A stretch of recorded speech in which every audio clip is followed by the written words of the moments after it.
নমস্কার। আজ আমরা ডুব দেব বাংলা সাহিত্যের এক অমর সৃষ্টিতে, ময়মনসিংহ গীতিকার অন্যতম সেরা পালা মহুয়ার জগতে। এটা এমন এক নিষিদ্ধ প্রেম আর আত্মত্যাগের গল্প যা জানেন আজও আমাদের সবার হৃদয়কে কেমন যেন নাড়া দিয়ে যায়। চলুন সেই করুণ গাথাটা আজ শোনা যাক। ভাবুন একবার, এই একটা লাইন, শুধু এই একটা লাইনে যেন পুরো গল্পের মূল সুরটা বাঁধা আছে। একটা নিঃশর্ত সবকিছু ছাপিয়ে যাওয়া ভালোবাসার আরতি, যা আমাদের গল্পের দুটো প্রধান চরিত্রকে মানে মহুয়া আর নাদিয়ার ঠাকুরকে একটা অবশ্যম্ভাবী পরিণতির দিকে ঠেলে দেবে।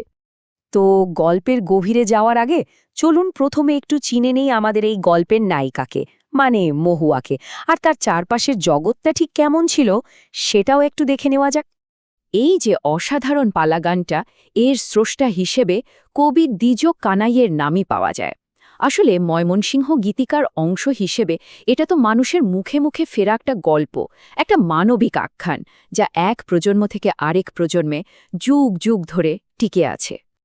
দেখুন, মহুয়ার জগৎটা ঠিকমতো বুঝতে হলে বেদের সম্প্রদায়কে চেনাটা কিন্তু খুব জরুরি। কারা ছিলেন এরা? এরা ছিলেন যাযাবর, মানে নদীর বুকেই নৌকায় নৌকায় যাদের জীবন কাটত। সমাজের যে মূল স্রোত তার থেকে বেশ খানিকটা দূরে নিজেদের আলাদা সংস্কৃতি আর নিয়মের ঘেরাটোপে বাধা ছিল তাদের জীবন। আর ঠিক এই সম্প্রদায়েরই এক অসাধারণ চরিত্র হল আমাদের মহুয়া। কিন্তু জানেন, ওকে নাকি ছোটবেলায় অপহরণ করে আনা হয়েছিল।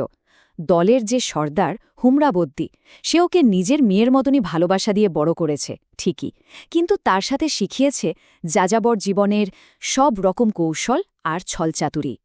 এই যে যাযাবর জীবনের শান্ত একটা স্রোত চলছিল, সেখানে যেন হঠাৎ একটা বড় ঢেউ এসে লাগল। কিভাবে? আগমন ঘটল একেবারে অন্য জগতের মানুষের। তিনি আর কেউ নন, ধনী ব্রাহ্মণ জমিদার বাড়ির ছেলে নাদিয়ার ঠাকুর। আর ঠিক এখান থেকেই শুরু হলো এমন এক প্রেমের গল্প, যার পথে শুধু কাটা না, পদে পদে ছিল সমাজ আর সংস্কারের এমন সব দেওয়াল যা ভাঙা প্রায় অসম্ভব। একবার ভেবে দেখুন, একদিকে মহুয়া, যার জীবনটা নদী স্রোতের মতোই বহমান, কোনো স্থায়ী ঠিকানা নেই। আর ঠিক তার বিপরীতে নাদিয়ার ঠাকুর, সমাজের একেবারে উঁচু স্তরের একজন প্রতিষ্ঠিত জমিদার পুত্র। দুজনের জগৎ কতটা আলাদা, যেখানে তাদের মিলনটা ছিল এক কথায় প্রায় অসম্ভব। মহুয়া কিন্তু খুব ভালো করেই এই সামাজিক দূরত্বের কথাটা জানত। আর তাই তো প্রথম দেখাতেই সে নাদিয়ার ঠাকুরকে এই কথাগুলো বলে তাদের মধ্যেকার বিশাল ব্যবধানটা মনে করিয়ে দিয়েছিল। কিন্তু আকর্ষণটা ছিল দুদিক থেকেই এতটাই তীব্র যে তাকে এড়ানো সম্ভব ছিল না। নাদিয়ার ঠাকুরও কিন্তু সমাজের চোখে নিজের সম্মান, পরিবারের কথা ভেবে লজ্জিত হতেন। কিন্তু কি করবেন, মহুয়ার রূপে গুণে তিনি এতটাই মুগ্ধ হয়ে গিয়েছিলেন যে কোনো বাধাই আর তার কাছে বাধা বলে মনে হচ্ছিল না। শেষ পর্যন্ত সব ভয়, লজ্জা আর সমাজের হাজারটা বাধা সব কিছুকে উপেক্ষা করে ওদের ভালোবাসাটা গভীর থেকে গভীরতর হল। আর তখনই ওরা একটা বড় সিদ্ধান্ত নিল। ঠিক করল, এই সমাজ ছেড়ে, সব কিছু ছেড়ে ওরা অনেক দূরে পালিয়ে যাবে, একসাথে একটা নতুন জীবন গড়বে। আর এরপর শুরু হলো ওদের সেই দুঃসাহসিক যাত্রা, এক কথায় এক মহাপলায়ন। ব্যাপারটা কিন্তু কোনো সাধারণ পালিয়ে যাওয়া ছিল না, মোটেও না। এর জন্য মহুয়াকে তার চেনা জগৎ, তার নিজের সম্প্রদায়কে মিথ্যে কথা বলে পেছনে ফেলে আসতে হয়েছিল। আর ভাবুন তো, হুমরাবদ্দী যখন এই বিশ্বাসঘাতকতার কথা জানতে পারল, তখন কি হলো? সে তো রাগে একেবারে উন্মাদ হয়ে গেল, আর সাথে সাথেই তাদের ধরার জন্য পিছু নিল। বিশ্বাস করবেন, ওরা প্রায় 6 মাস ধরে পালিয়ে বেড়াতে পেরেছিল।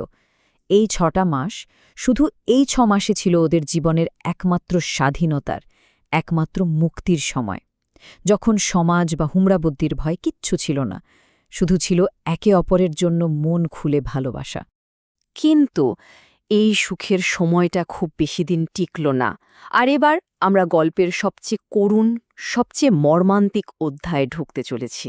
শেষমেশ সেই ভয়ঙ্কর দিনটা চলেই এলো। হোমরাবদ্দী লোকেরা ওদের খুঁজে বের করল আর বন্দি করে ফিরিয়ে আনল। ওদের ওই ছোট্ট সুখের স্বাধীনতা জীবনের ওখানেই ইতি ঘটল। হোমরাবদ্দী এবার মহুয়াকে তার আনুগত্য প্রমাণের জন্য এক সাংঘাতিক পরীক্ষার মুখে ফেলল। এমন এক পরীক্ষা যা শুনলে যে কোনো মানুষের ভেতরটা কেঁপে উঠবে। কি ছিল সেই পরীক্ষা? ঠিক তাই, হোমরাবতী মহুয়ার হাতে একটা বিষ মাখা ছুরি তুলে দিয়ে হুকুম দিল তার ভালোবাসার মানুষ নাদিয়া ঠাকুরকে খুন করতে। ভাবুন একবার, ওকে কি বেছে নিতে বলা হলো। একদিকে তার সম্প্রদায়, তার পালক পিতা, আর অন্যদিকে তার ভালোবাসা, তার সবটা। কি নিদারুণ, কি অসম্ভব এক পছন্দ!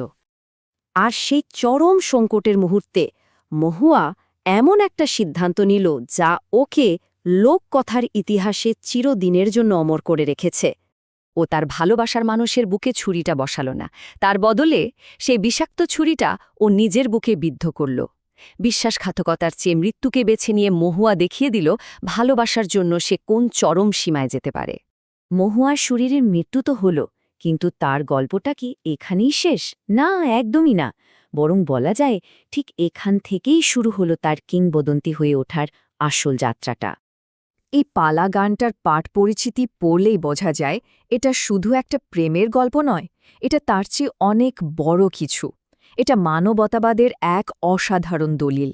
মানে এই গল্পটা জাত, ধর্ম, শ্রেণী এই সব কিছুর ঊর্ধ্বে উঠে শুধু মানুষের প্রেম আর আত্মত্যাগের কথাই বলে।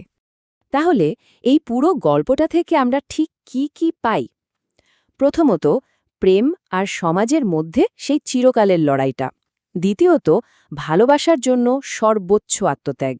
তৃতীয়ত, সমাজের সব নিয়মকানুনের বিরুদ্ধে গিয়ে বিদ্রোহ করা। আর সবশেষে মানবতাবাদ, যা বলে মানুষের আবেগ আর তার সিদ্ধান্তের চেয়ে বড় আর কিছুই নেই। শেষ করার আগে একটা প্রশ্নও রেখে যেতে চাই। মহুয়ার এই যে আত্মাহুতি, এটা কি শুধুই একটা মর্মান্তিক পরাজয়, নাকি সমাজের সব শিকল ভেঙে ফেলে নিজের ভাগ্য নিজে লিখে নেওয়ার একটা চূড়ান্ত মুক্তি? এই ভাবনাটা আপনাদের জন্যই রইল।